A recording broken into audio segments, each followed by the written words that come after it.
A lot of stuff to come today. Get to talk to James Mish for 22nd Century. Also, we're going to talk about LiDAR. You know what LiDAR is? It detects if you're lying. Yeah. No, LiDAR is very interesting. In fact, I'm going to let our next guest talk about it because it's sort of what makes it so that when your car puts the brakes on when it comes too close to another car and during let's say you're using cruise control, LiDAR is a big piece of that. But LiDAR helps with a ton of other industries, including defense. So we'll talk about that. Hey, we had Doc Shane, Doc Halden Shane, come on a couple of weeks ago. He's the CEO of a company called TOMI Environmental Solutions. TOMZ is their stock symbol, and it's really interesting to have him talk about this razor blade business model. So we wanted to have him back to talk about the business, talk about really interesting sort of disinfection and decontamination business that we've never talked about before, but we got such a good email about it. We thought we'd have him back. Doc Shane, great to have you along, sir. Good to see you. Thank you. Thank you, sir. Talk to us again about the business. Give us an overview for the folks that didn't catch you last time. So TOMI is a disinfection decontamination company. We have a technology that came out of DARPA. It's a technology that is extremely fast, disinfects, decontaminates, and has a phenomenal 6 log and greater kill. So we have multiple types of products. We have backpacks, handheld units, built-in units, customized for various pharmaceutical life science companies, hospital cart for healthcare, 5 divisions: hospitality, healthcare, commercial, service, TSN's service. The commercial is hospitality. What makes you guys different than the next guy? What makes you guys different than the competitor? Because there's a pretty big footprint here in this industry. What makes you guys a little bit different? So when you look at disinfection decontamination, it's measured on the log kill.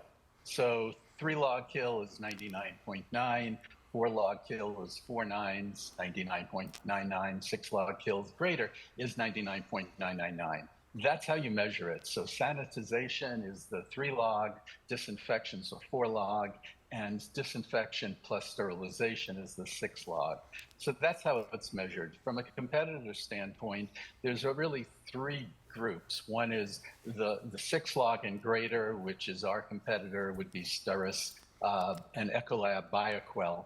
And then there's a multitude of disinfection products, hundreds of them that have been categorized by the EPA. Some of them have been significantly tested. I don't think any of them is as tested as our product has been. And then you have ultraviolet, which the EPA doesn't really understand what type of category to put them in, whether it's real or not. Some of the problems with ultraviolet is it's line of sight and it deteriorates plastics. The other disinfection products, most of them are used in, let's say, an electrostatic sprayer. I think because of COVID, you've seen a lot of these. Electrostatic sprayers came along back in the 40s when they were using this to apply paint to cars. And what it did is it just didn't, the nodule particles, droplets didn't combine. And what they did is they adhered to the surface of the car. And then later on, they started to use them for gardening and for agriculture and for harvesting. And only until recently have they been applying disinfection products, most of them never tested through the electrostatic sprayer, into these different types of devices that all through COVID we've seen.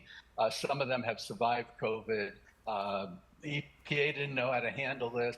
They did an ethic review on electrostatic sprayers, and the public really doesn't know this, but in their review, most of the people had to be males. Females had to be tested for pregnancy because you cannot use it if you're pregnant. And a lot of them should have been wearing gloves because the toxic overspray ended up on the hands. Wow. So, yeah, it's a problem.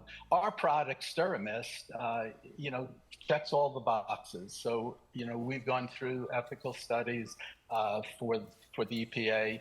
We're the first ever EPA registered technology and solution. and the solution itself is the razor blade part of the razor blade model. It continually gives revenue. More machines we get out there, obviously, the greater the revenue. Hey, Doc, when you talk about decontamination, talk about the applications here. So the application is that we go ahead and take a low percentage hydrogen peroxide and we convert it into a hydroxyl radical, and it's aerosolized. The applications are endless. So you can put this in a car, in an ambulance, in an airplane. You can put this into life sciences, vivariums, laboratories, pharmaceutical. You can use it in hospitals, healthcare, offices, operating suites. It's used in multitude of applications, and it's endless. It's portable. You can take it and use it on a swing set. You can use it inside. Do you know where we really need it? Have you been to a movie theater lately? Have you been to a movie theater lately? The seats of a movie theater need this drastically. Hey Doc, we've all been in that hotel room where we never take our shoes off. How big is the hospitality sector for your business? So it can be huge. The cruise industry, the hospitality sector, again, it's all, I think all of us listening would pay an extra $5 if we knew we were going to go into a room that the remote, the toilet seat, and everything you would touch and lay on would be sterilized. Right. And when you talk about sterilization, because if you think in terms of that, of cruise ships, you think in terms of hotels, you think in terms of movie theaters, would it be safe to say that every time you guys use your process, we're back to ground zero when it comes to bacteria and germs and sterilization? Yeah, they keep on growing. So as soon as people come in and they bring something in, then it lays it down and it continues. It's an ever-ending process. Right. Absolutely. Which is a business model for you guys. Talk about food processing. You and I just touched the surface that last time, and I wanted to spend some time on that this time because we didn't get to it much. The pathogen outbreaks in food processing scare the heck out of everybody here, and especially in this country. Talk about that a bit. Right. So they go ahead and they classify pathogens under A, B, and C. And under these pathogens now, there's a lot of foodborne pathogens, Listeria, Salmonella. We've partnered with the USDA. There's a number of articles that have been printed, peer review articles on our product that's out there, in space, in the internet, and it talks about how effective we are compared to the older methods of controlling foodborne illnesses, whether it be in transportation, storage facilities, or in processing plants, etc. What's next for you guys for the rest of the year? We're going to continue the mission. We're listening to our clients. We're building equipment. We're continuing selling products, and everything looks very bright. When you look at our product, it moves like a gas. Yeah. It's cost effective, broad efficacy, no wiping, superior mirror compatibility, and 6-logger grader. Listen, you got to come in studio. I want to have a talk with us. Thanks, Doc. Doc Shane, Doc Halden Shane, CEO, TOMI Environmental Solutions. You said movie theater. No, movie theater. I was always seeing, you have one of these roll things just come down.